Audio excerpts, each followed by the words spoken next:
people are moving on to other research areas like modeling and simulation. The counter technology research we see over here is kind of dying, just the two. So in order to get some funding, there are really two opportunities we have. It's called a teaching assistantship or a research assistantship. Research assistantship, as soon as you get an admit from the particular graduate office, you need to start making the process extensively. It doesn't matter who you are making to be. There are in-process report, just made all of them. Just try and torture them as long as they don't reply to this. Just make them reply to you. So that's one way. And in order to get a teaching assistantship, it will be decided by the department people. So what happens over there is they don't know enough stuff to go over a complete process. So what will help you over there is a GRE and purpose course. So the better way is yes, okay, good. Suppose let's say some 400 to 500 people are applying in a particular field. Let's say they have some 40 or 50 openings. Then the best GRE and purpose course, the people with the best score will get through. So that kind of thing. Also in some universities they have TOEFL speaking specific cutoffs for PhD. Yeah. Some universities they require a TOEFL speaking score as high as 28 to even become eligible for PhD. But they also have something like if you take one English course or something there, and if you get a good score in that, they will allow you for PhD. And again, the funding which you get depends upon in which college you are applying, and in which branch you are applying. Depends upon where the US government is allocating funding. For example, right now, it depends upon which college, which course also. Usually if you get into a top universities, maybe not in CS but in other universities, and if you, for example, transportation, right now there is a lot of funding in transportation. So if you get into a good university for transportation in most of the good colleges, you will almost definitely get funding. So it depends upon which is the, like you said, which is the thriving field. How is one mistake? How is geotech? I don't know about it. I don't have any idea. Environment, I mean, I think UIUC has a something, but UIUC has some good cutoffs, so you need to. Yeah, it's certainly better than the current materials. It's always better. yeah, environment.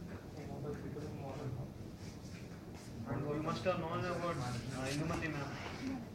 If you can get recommendation from her, I think it will be very plus. More of those MBA related stuff. To my knowledge, has less funding.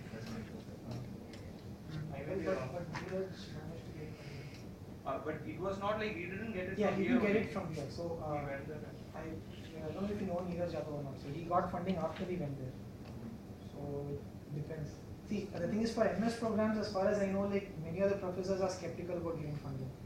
So it's preferably given to PhD students, because obviously they are going to be there for a longer time. So as far as I know, like none of the people who got MS program admits got funding. Oh, you applied for MS. Okay, transportation. Okay, probably it's the case of transportation. A few other guys got the structural, they did not get funding. I did not get funding. So most of the top universities right now doesn't have funding, like Purdue And Georgia Tech. See, the one mistake me and Teja did was we didn't get in touch with enough number of seniors. They know which university has research grants and stuff like that. So they will be able to guide you better. Actually, something has won me in fact. They asked me not to apply to Georgia Tech, and other universities, but I was stubborn. I was told them, okay, maybe things might change, but it did not. So I asked some of the profs, they said that they don't have any assistantships available. So that turned out to be a mistake. So just ask people who are there in that realm. For selecting universities, you will be asking your seniors or professors in that area, right? Like, I haven't done my own research on selecting universities. I strictly followed what you should talk to seniors over there. Okay. Seniors over here won't be having any idea. well, and if someone is applying for the MS program, like one thing is that don't leave out a few universities just because you think that it's too ambitious for you. Like very often, like people say, okay, so I will only get these universities and leave out the rest. But from what I've seen, like I think you can get most of the good universities if you like make a proper application and send it through. So don't eliminate universities thinking that you'll not be getting it first up itself. It's always worth a try. So the thing is, I don't think people from our department, many people usually apply to CMU. So this time I was like, okay, I'll just try. The program appeared to be really good. I thought, okay, fine, I'll just give it a shot. And I did not expect to get selected as well. But fortunately, I don't know, with my profile, I got into the environmental engineering program there. with a partial fee waiver. I'm not taking that up anywhere right now, but the thing is, like if I had generally thought, okay, fine, I wouldn't be getting it because my CG was not very high. So if I had just discounted CMU at the start, I would have lost out on an option. So whatever university it is, like I would say, just go in with believe that you will be getting it and apply. So mainly for the MS program. For PhD it might be different, but for the MS program at least, like be ambitious wherever you're applying. If you are really not sure about like how many universities you need to apply, like usually 6 is a good number, but he has applied for 3, I applied for 8, you applied for 6, 7, 7, applied for 4, 5. 2 civil and 4 CS. So you need to know the like these like at least 2 will be like top universities, 2 safe universities like that you need to know. And like what I felt is for my profile I thought getting PhD is not very difficult. Okay, if I put enough weight I will get PhD at least out of 8 I might get 3 or 4 admits, but it's not the case. Its competition is really very high, and you don't know like the level of competition. So like for CGPA I think at least you need to have 8, but if you don't have, you can improve in other areas, like you can publish a conference paper, you can contact the professor before itself, and there are some other ways, but at least please maintain 8. Best decent CGPA is 8.5. Usually for some of the universities cutoff is 3, like for the 4th scale. So that will be around 7.9 or 8. So having 8 CGPA is really good, at least. And being undergraduates, you won't be thinking of publishing conference papers and all. Like some 3rd years now, still you have the chance from your internship you can still publish a conference paper. For example, Gokul from his internship he has published a conference paper. It was really helpful for him. So like professors won't be having idea that anyway undergraduates won't work properly. So let's not ask them like that. You need to ask professors. I want to apply. I'm interested in applying. So I want to write a conference paper or something. Google for some conferences. Like for conferences, you need not to work a lot. Most of the thing, even the conference paper can be a review paper also. Like reading some of the review papers and just reviewing it and giving some valid conclusions of framework, something like that. So, and coming to the timeline, it's better to finish your GRE and TOEFL by August at least. I wrote both exams 2 times. I thought like some seniors told me that they were able to prepare for GRE and TOEFL in a month. So I thought, okay, I can also prepare in a month and go for exam, but it didn't work out. So like you need to know your level. So there will be some mock exams. You can try out those exams and know your level. And for some students, some 2 months needed for the preparation. For some students, 1 month is enough. Usually for the people who watch like English movies and read novels, they can easily somehow can prepare in 1.5 months. Yes, like just adding on a small thing about GRE. The thing is, like I prepared for just over a month, and well, the thing is again, as you told it, you need to know where your level is, and you need to know how good you have prepared before you take the exam. So I had actually postponed my exam. Like once I gave it only once, but I had postponed my exam by about 2 weeks because I was not prepared. So like the one thing which helped for me, and there's another guy, Anvesh, he did not come today, was that we just wrote a few tests. We did not prepare extensively by reading a lot of words and stuff, but we did a lot of tests. Like easily we would have done around 7 or 8 tests, spending 4 hours. The thing about GRE is that it's a 4-hour exam, so it requires a lot of endurance and stamina, if you can call it that way. So it's like even though you learn a lot of words and stuff, finally during the exam you will have to apply it properly.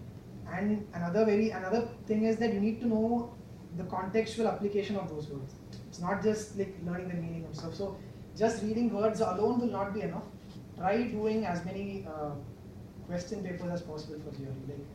Like as in for me, I remember like when I first wrote the mock GRE, I got around 148 in verbal, and it increased with every paper, like at least by 1 or 2 points. And finally in my exam, I got 158 and 117 verbal, which is a good score.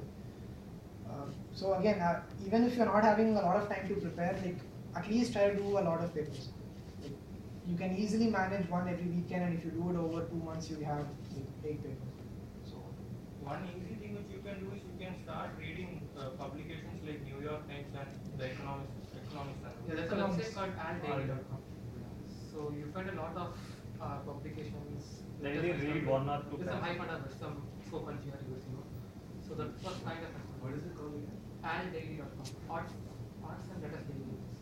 aldaily.com. The Economist is also really cool, as in it's a really good I application. mean, even if it's not for writing, generally it's for you. So the thing is, as in many people just think that reading words is enough, but reading words is important, but like supplementing that with other things is equally important, because finally they are going to be asking you a passage, or if you go, probably some of you might be knowing already. So just by knowing the meaning alone will not get you. So how many of you are planning to app and sit for placements? Like in that case, you can be more ambitious in your university choice, because even if it doesn't work out, you work for 1 year, try again. Yeah, I have one question in that regard. So let's say you have done something by the end of your 8th semester, and you plan to app by then, sorry, by 6th semester. And let's say you try to work for 1 year and then app. Obviously, the content that you'll be sending them would be almost be the same. In which case? In your last year, you would have your full BTP, right? Yeah, that would be there. Plus, let's say if you get a recommendation from wherever you were working at. So, in which case do you think would they prefer you? Like coming for MS directly after BTech, or taking a gap and working for 1 year? Again, you said you wanted some ML level thing, right? Yeah. But again, if you get in a job which uses ML and all, that will be better for you, I think. So, they do not cut people off based on whether he has left academia for 1 year. No, you can use it, you can write like that only. I went there to understand. Okay, and also like whichever field one is preparing for. So let's say if I work for 1 year, no matter what am I doing in that field, that will be more industry oriented. See, What- the thing is, if you get into too many nitty gritty and Yeah. stuff, it's difficult to say. Okay. You write like why Yeah, you it's- did it. it's So all- what you It's about how you sell yourself, you know. Yeah. Just make sure you just write it like, you know, you did it out of this passion for this field of study. Okay, and one more thing is, yeah, given that a BTech student does certain amount of work in his field before applying, how ambitious would it be to apply for MS cum MBA? I mean, is it feasible at all? Or like, do they select you given that you've done enough work for MS, but you MS don't? plus MBA. dual Yeah, degree. MS cum MBA. Yeah.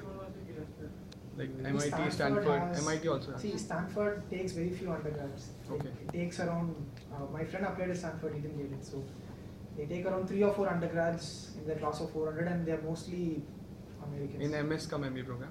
In the MBA program itself. Okay. So it will be ambitious for sure, but I don't know. Okay. But usually the MBA programs are difficult. As in, I had a few of my friends they got 718 GMAT, but they couldn't get into Harvard or Stanford. Okay. They didn't get even the interview calls. Also, if you are planning to act in CS, it is better to do your BTP as a, if it is possible, as a joint BTP under one civil prop and one CS prop.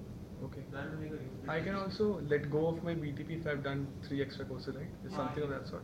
And No, directly. but that could deter your chances, you know. based No, on then your- do a course separately in the field, No, whichever you. courses is like Courses is BTP not as is a- effective as a BTP. Okay. No. So let's say I have to do a BTP in this department. Let's say I've done 3 extra courses. I drop my BTP and do a project wherever I want to work in. But you have to deliver on BTP in 7 semesters. Okay. No. Okay. So when it is an official BTP, then Yeah. Based on Okay, your that sem- has more.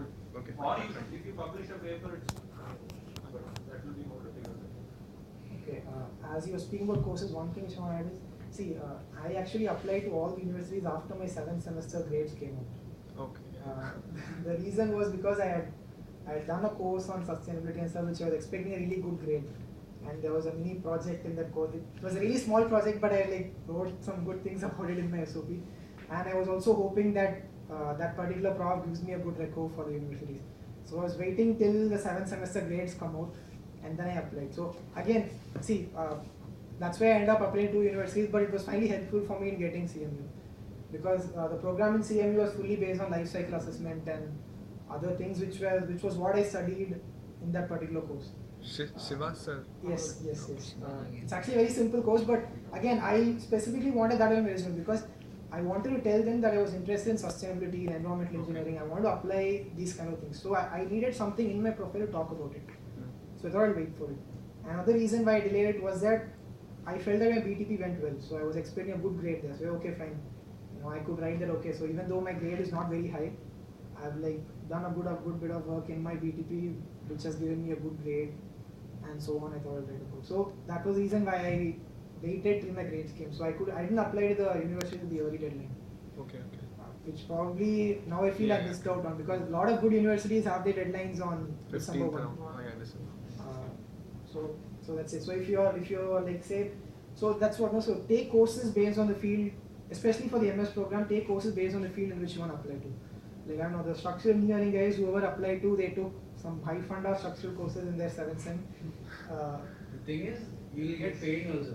Like you have to have, if you're sitting for placements as well, then you'll have placements, you'll have admin, and then the courses also will be there. So you need to make a right choice. Even in structural, if you're putting for, say, you went into the solid mechanics part.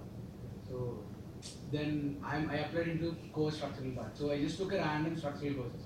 Like not really tough one, one tough one and one normal one. Then he applied like really specific one. So he took a course which is really specific on his particular field of applying. Even if the courses are very difficult and you end up getting bad grades, You can say that you have done with MTech people, I've done with master's courses, then this is my interest, that's why I ended up getting. Mentioning separate graduate courses. Yeah, even mentioning separate graduate courses, that these are the 50 or 60 level courses. Yeah, you'll submit your transcript. all So of you'll the be able to- courses and they understand that it's a very difficult. Okay. Even in resume, you can mention it like relevant advanced courses. Or something like that. And one more important thing is you need to work out like shortlist your universities, professors, and what else during the summer itself. Don't do it after your GRE and TOEFL. Like my plan was, okay, let's finish off GRE and TOEFL, then see all other things like that. No, you need to work parallelly. Just spend 1 hour a day and work out, like today take UIUC, see their deadlines, cutoffs, professors, everything. Just read all the requirements and everything, and make a Excel. Like for which universities you need transcripts. Some universities demand official transcripts. You need to mail them. So you mark everything in the Excel sheet. So you can track what are you doing. So do this by July, June. Okay. Max give your first GRE by August. August. Max. It's better to finish it by August. Otherwise, Okay, it's most have to work. TOEFL is like it's based, but then GRE if you miss, like you do well in the first time, you need time in the second time. It's better you give it back. you need to give at least 22 days. And best case scenario, don't let there be a second one. As in, give it only if you are absolutely certain. If you're not certain about it, just postpone You it can for a few postpone days. it as well. So It's not very expensive. till the 4 days before the exam, you Yeah, can it's postpone. better than giving it like. When you were applying, you must have looked at job opportunities and other things over there. So what did you figure out based on that? We need to talk. The placement would be as simple as in India. They have jobs where you need to go to job fair. So, But for Actually, it's international almost the same. students, There, I guess the place, if you consider about the MS part, it's based on state. So if you couldn't get into a very good one, if you get into a good university in the state, say particularly Sunny Buffalo is not really good in ranking, but then that's the very good university in New York. So that will have almost the same placements as Georgia. Georgia is like very good in ranking. So if placements are concerned, it's almost the same. If you get into a good university in that particular state, it's mostly based on the state level. You need to talk to seniors. Usually you will end up with a job in the state itself because you will be traveling around the state and sitting for interviews. So if you are in some California or something, that will be very advantageous. And almost everyone whom I've spoken to have told that finding a job is a struggle, but you'll eventually find it. So that's the common theme which all of them say. So. But it's a struggle, as in I don't think it'll be easy, but Yeah, the packages are like obviously the same. Like here you get CS people average 80 and then civil 6. It's almost the same. Like they'll have CS people will have an average of $90 per annum and civil will be having around $55-60 per annum.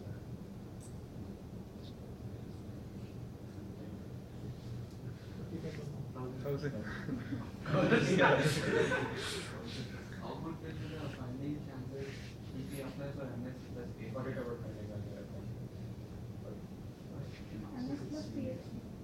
honestly speaking, MS or PhD, you'll get funding. If you are directly into PhD, you'll get funding. Dude, That's what we got. Most of the time. Again, in which division are you applying to? Look at the website of the university. To talk to There are a few universities which say that if you are in PhD, you definitely get. yeah, again it depends on the area. You just check the website of the university. better talk with the seniors, the university or Talk to the professors. And don't apply keeping funding in mind. Like immediate funding in mind. Apply to all the good universities. I don't know if we're telling that you didn't keep funding in mind. But just apply, because while applying you're not sure you'll get funding or not. You might get, you know. should have a really high credentials as well. They are 9 point or 3 like PGI, 110. And even then you're not sure whether you will get it. Is this the scenario in US or everywhere? No, Actually, in Canadian university, I think if you're admitted, you get funding. Yeah. Canada, if you are not applying masters by research, not of course not because of if you apply masters by research and PhD, You get funding. Toronto especially. I think in Europe But Toronto Sometimes they'll give only half fees. in Canada. And if you Even apply British for Columbia any has a CG Canadian cutoff of course, 8. I guess. It's current also this current. We both applied for Pluto. No sure. It so last is year the procedure same as US university? Yeah. that's the smart. Like some universities will, you need to talk to professor before applying. He needs to approve your. Actually, that is I think a case with most of the universities. Even in most, McGill, it was the same. most of the Canadian universities will be like that. At least the MS by research programs, the prof has to be willing to take you in. Generally, And you only can- then you can apply. So I had actually started making application for McGill, but I stopped it in the middle because the prof was not willing to take How it. soon will you have to start contacting professors? Yeah, well after writing GRE, you can send one email. Again after sending your application, you can It's better if you contact them through the proxy. Yeah. Like us. They'll at least reply. Most of them don't reply. One small addition that is, I think we should mail the profs first and then ask the prof to contact, because like when I was speaking to like a few faculty, there was actually a fun day session by a prof who was in the grad council of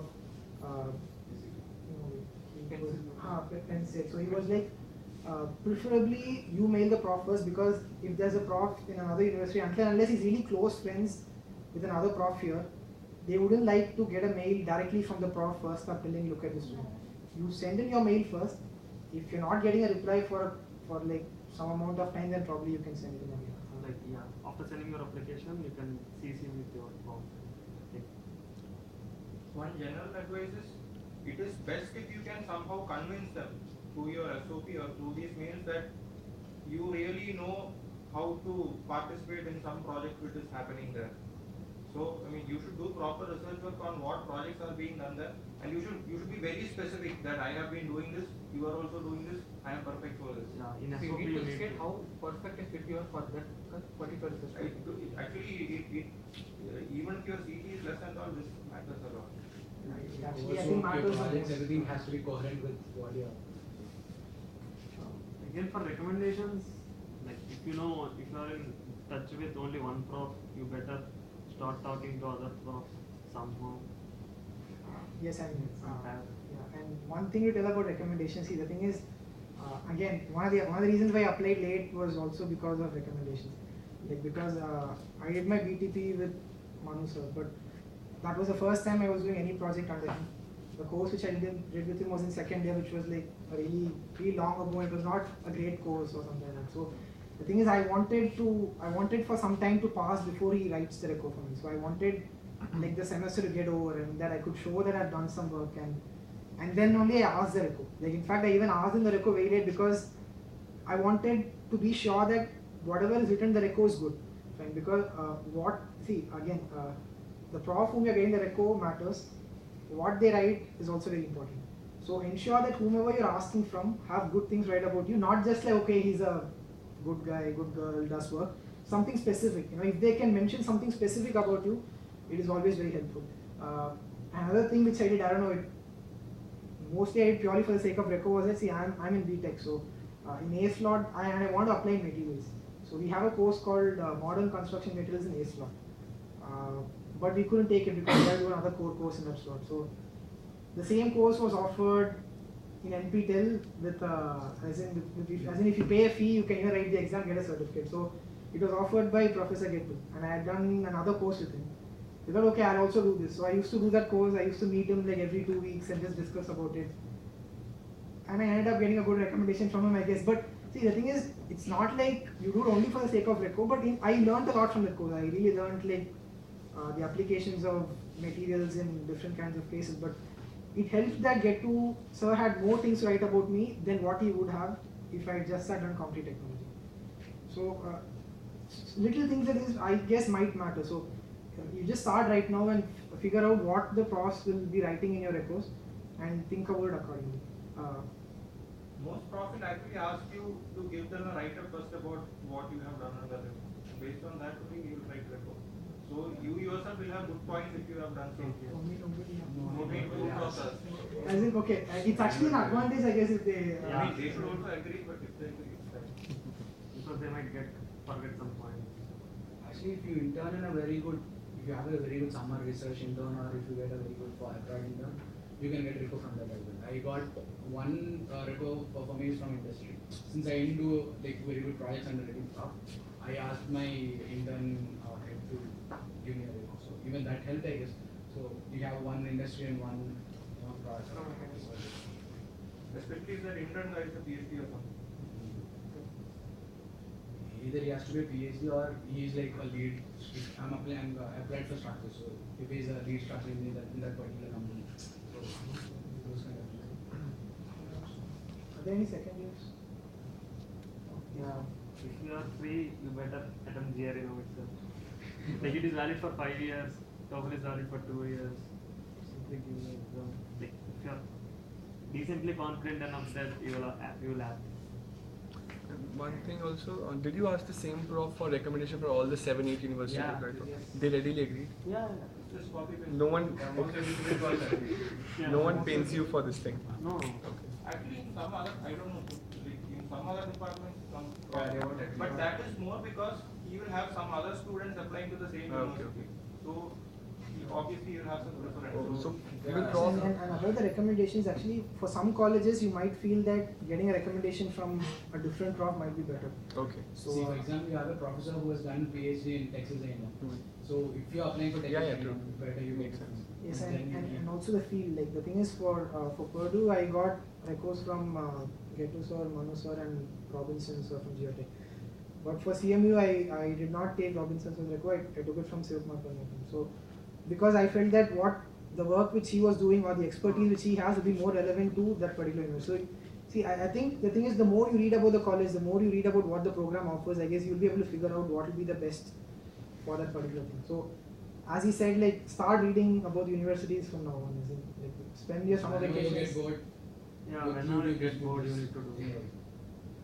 it. Like, allot some time for that. Especially 1 hour. those who are looking for funding in MS, it depends how well you'll fit in into their into whichever university you're applying, how well you'll fit into their research group. And again, don't simply apply for all the universities like 10, 11, 12. Waste of money. You need to do proper work. Yeah. See, you for your profile, you can guess like whether you will be fitting to that program or not. See, my GRE score and TOEFL scores are not so good, so I'm just near the cutoffs of like UIUC and all.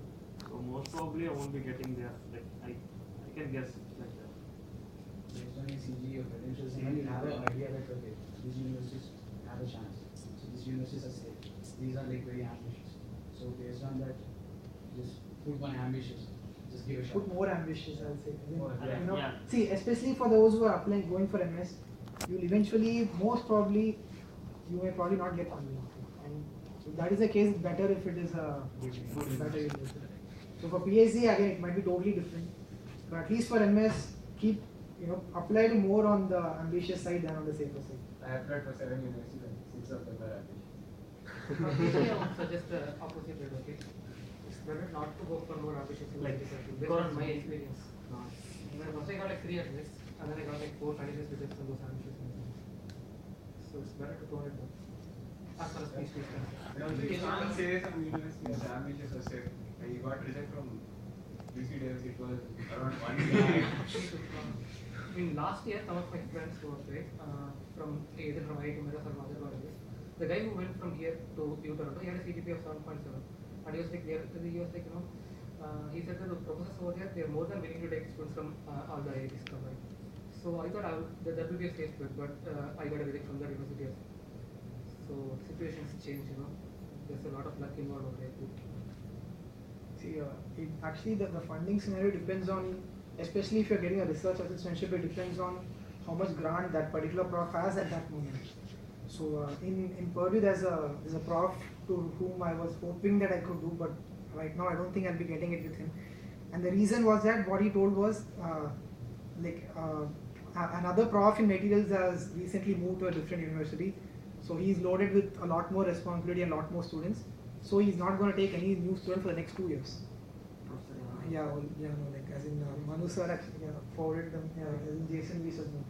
So it just changed. As in I think Jason Weiss moved last year or the year before. To Oregon. To Oregon. So in 1 year everything changes. So you never know. So again, sometimes you will get very diplomatic replies from the professors like, I cannot choose you directly. We have a committee. We will And one small thing, I think, is it good to mail before getting an admit? Or, as in, is it helpful? Because there will be many people mailing, right? And sometimes. I mean, regarding one. No, generally, as in, for whatever, as in, if someone is applying for an MS. Mailing if you, for example, in the case of Georgia Tech, they were not taking any MS guys in mechanical department. Okay. But they opened it for applications. So some of the mechanical guys talked to the professors and they came to know that they are not taking any MS guys. So they applied to PhD program. I unknowingly applied for it. Okay, so it's a good practice to contact people because just talk to the professors if they are willing to take or not. If your profile is standing or in some way, then okay. And obviously you'll have to be really careful while sending a mail as well as. I mean, you don't have to break your head over it. There are standard templates. Yeah. Just change the name, roll number. It can No, actually be but you need to do it many people do correctly. that and. So when you're initially contacting them, what information do you provide from your side? So do You need to attach your resume, SOP, SOP, if it is not ready, it's okay. and other elements. You just have to tell you, how good you will be to this research group. You have to mention something about this research group, some of the projects you have done here. And how relevant your work is to his work. That relation is very important. And if your SOP is not ready, resume will not. And They won't ask you for interviews right away. I mean, that happens only after the admits are out. But before that, it's better to be in touch. But if you mail him after you get an admit, that's a good chance that you get an interview. Telephonic or Skype. Mostly for PhD. Yes. Is it not the same for others? I would think I know a lot of See, they for didn't an- have interviews, right? Few Yeah. interviews. Just one. Just one. I think they had after they got an admit. Yes. And they contacted also after they got the admit. No. That's for funding. Not Yeah, of funding, that's what. No, not after they It's got. not on behalf of the university. Yeah, on behalf of the university, you can mail the grant committee, right? Like, I don't know, because many profs, many people told don't mail profs, they get paid and. I'm Because not they won't check the mail. Yeah, so you- they won't get paid. I mean, maybe 10 cross, 2 of them might reply. I mean, that's the you're facing. So you get the 30 days.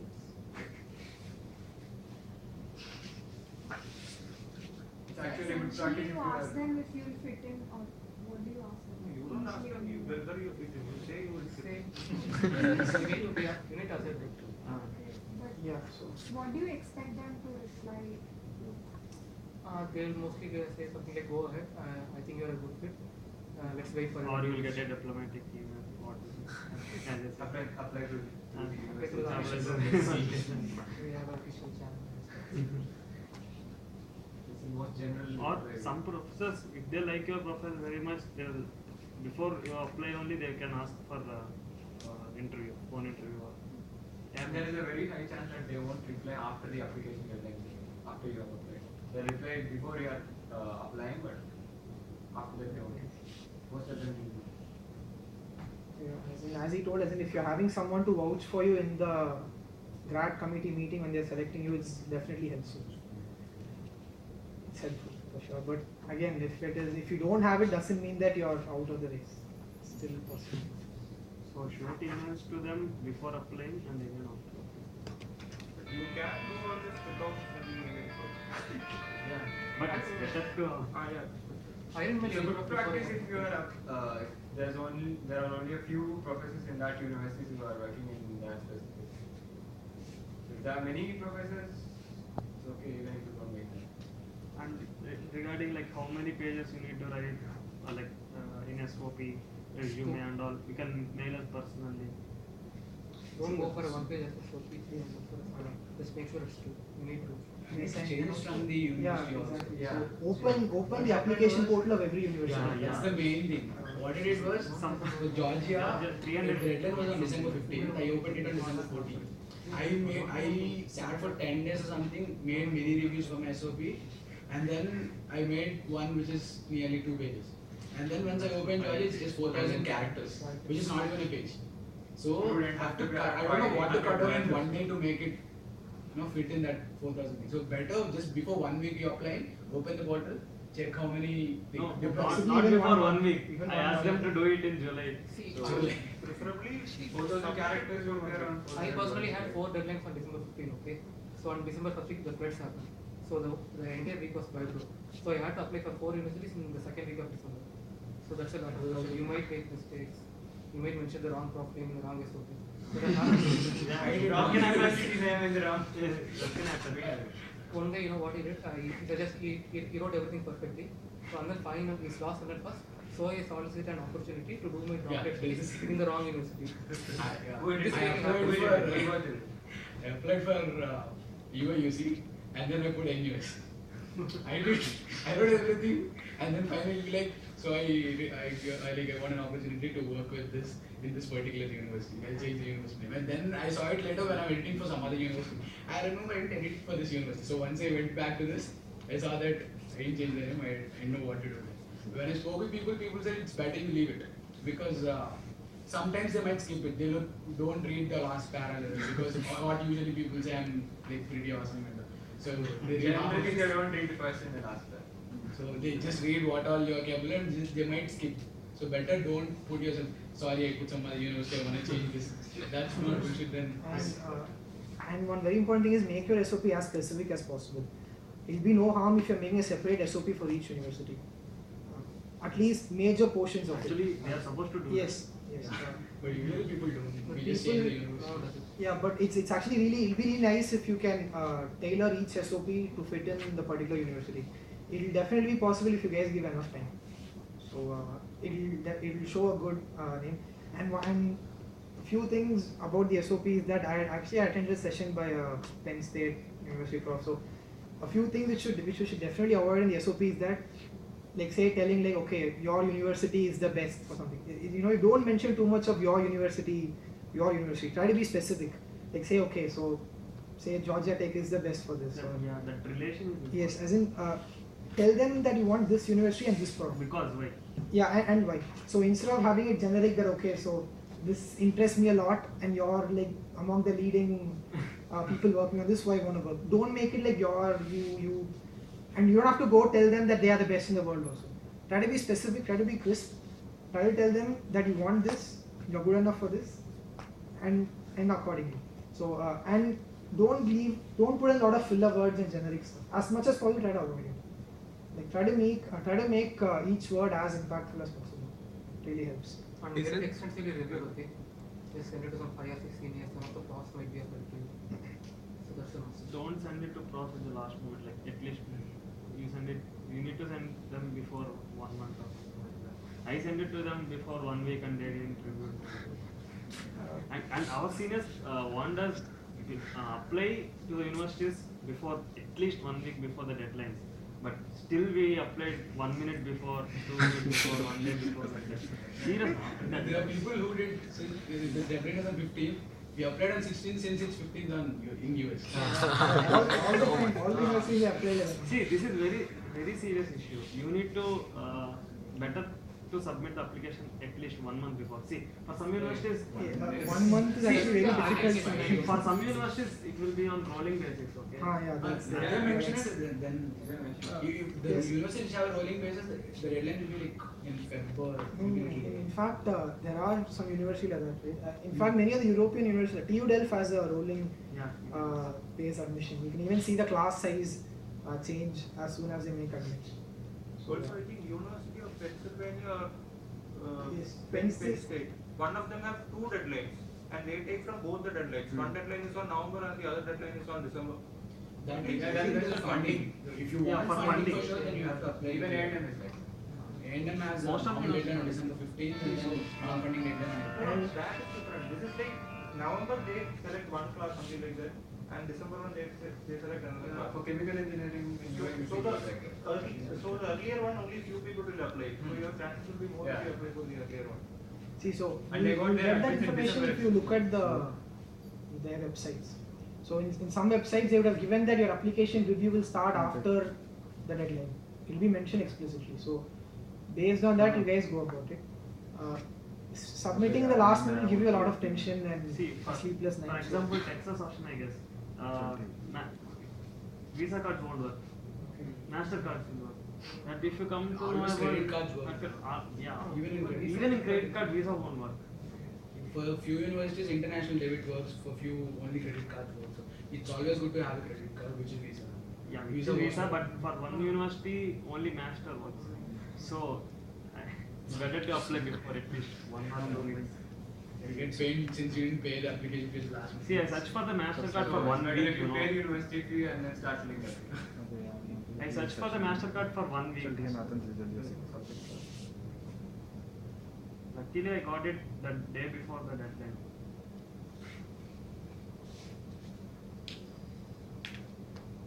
Okay, any more questions?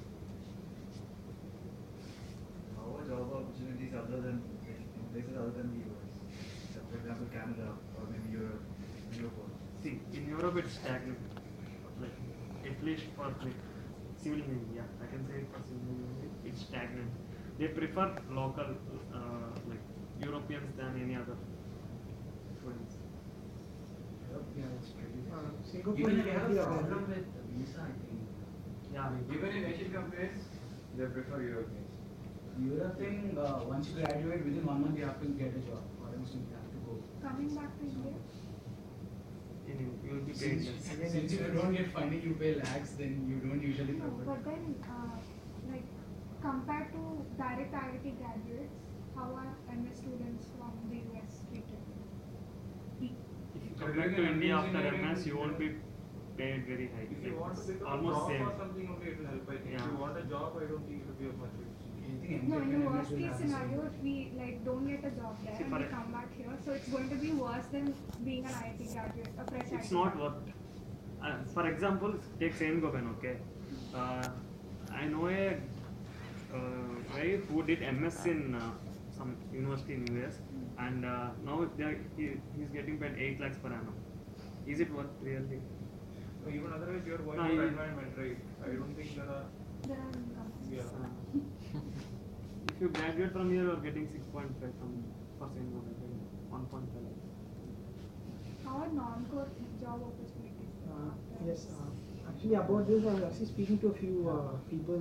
MS and then run for No, in no, case, actually, see, in case you end up not getting a job, in a desperate situation, if you have to apply for a job, you should do that. Yes, I was actually contacting a few people in CMU, and what they say is it's possible. They don't, the jobs are not closed for you. People apply to those jobs. Some people get it. Like I know the PhD students also get into consulting companies as specialists or in some other position. So it doesn't rule you out as far as I know. I spoke to a person from CMU who graduated, and he says that many people work in like he did his master's in environmental engineering and sustainability. So he says there are people from this batch who are now working in Disney for their corporate social reform, not corporate sustainability initiatives. So it doesn't have any much to do with their engineering aspects at all. You know, it's just a lot of let's say he's in their sustainability initiatives or something, which is purely corporate based. He has to sit in an office and make some corporate plans for your first MBA. So it depends, I guess. I don't think it closes doors on it for sure. So it's more problematic to get visa than the job. They have to prove that you cannot be replaced by American talent, then only you'll be allowed to stay there. So if you did an MS in something else, then it will be difficult. Also in MS, I think there are, just like here, you can do 4 compulsory courses, then you can take something in computer science level, and then you can get a degree.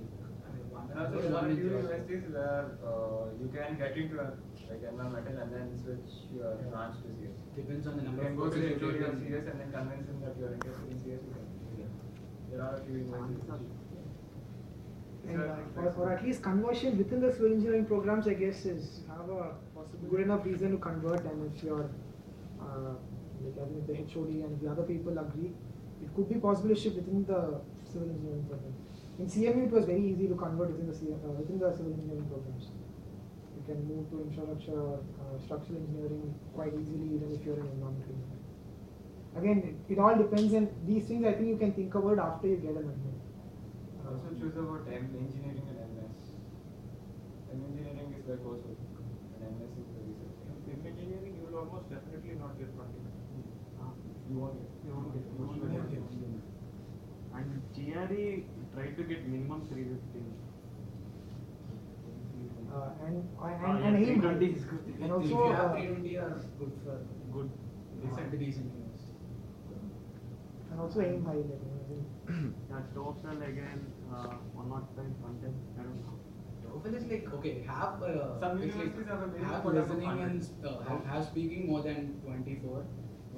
24 will be cut off for THS. Have at least 26 level. 27 is good. For some universities, 27. For most of the universities, It's it's 24 24 or 18 something. Better you have 26, 27 level speaking thing. And then overall score, generally the TOEFL score will be very less, like cut off. Stanford is 100. Even Stanford is just 100. That's the maximum. For For Canada public universities, universities, it's very low generally. For public universities, Yeah, it's 80, low. 80. Even 60s were UC Berkeley. see, and all of you can get above 100 in TOEFL. Most Just unless for something one day, terrible just see the happens. pattern and go tomorrow. YouTube videos will help a lot. But Yeah. there will be some Yeah. 6 questions in TOEFL and there will be all possible answers in YouTube. There will be standard.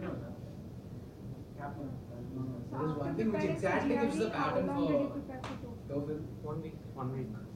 You have to prepare only speak. I mean, other things you just have to try it, but speaking is what you have to prepare. Reading comprehension is Reading is far very more good. easier than yeah. You just see the first para, you'll have in the first 3 sentences 3 questions. Like that. So Whom do you speak in front of? The They will record You it. speak into the microphone. Okay, they they will record record your it and voice. later they will have it. Later they'll evaluate. And also, does an exceptionally high GRE score compensates for a okay CG? GRE doesn't compensate for much. I mean, GRE So doesn't something of the compensate sort for of anything. 335 or something. See, but maybe an exceptionally high might have. no, I don't. I don't think anything can compensate CGPA. Yeah. No, like for let's say you are like 8.8 or 9 Oh. and they're exceptionally looking for Is 9 it- above. No. So let's say If you are a branch topper, MIT will definitely take it. See, for example, Texas Austin will ask you the class ranking. no, some universities are very specific. UCB, Pakka, if you are class topper. Top one is your. See, actually, UCB some only class universities topper. ask class Yeah, ranking. That is what we have seen till now. Okay. Some universities ask class ranking, but that is not a compulsory field. So Okay. I left it. Yeah, me too. So Texas Austin is for sure. Texas Austin specifically asks if you don't have class ranking, ask your recommender. Ask your to guess recommender. your ranking and give. For dual degree, if they say class ranking, for dual, I mean dual- within a specialization or all the dual degrees? All the dual. And I same mean, for that is BTech. what you That pick. depends on, I think, That how depends you on define how- it. yeah. I think But you need to mention out of how many. Ah, yeah. That is for sure. So if you mention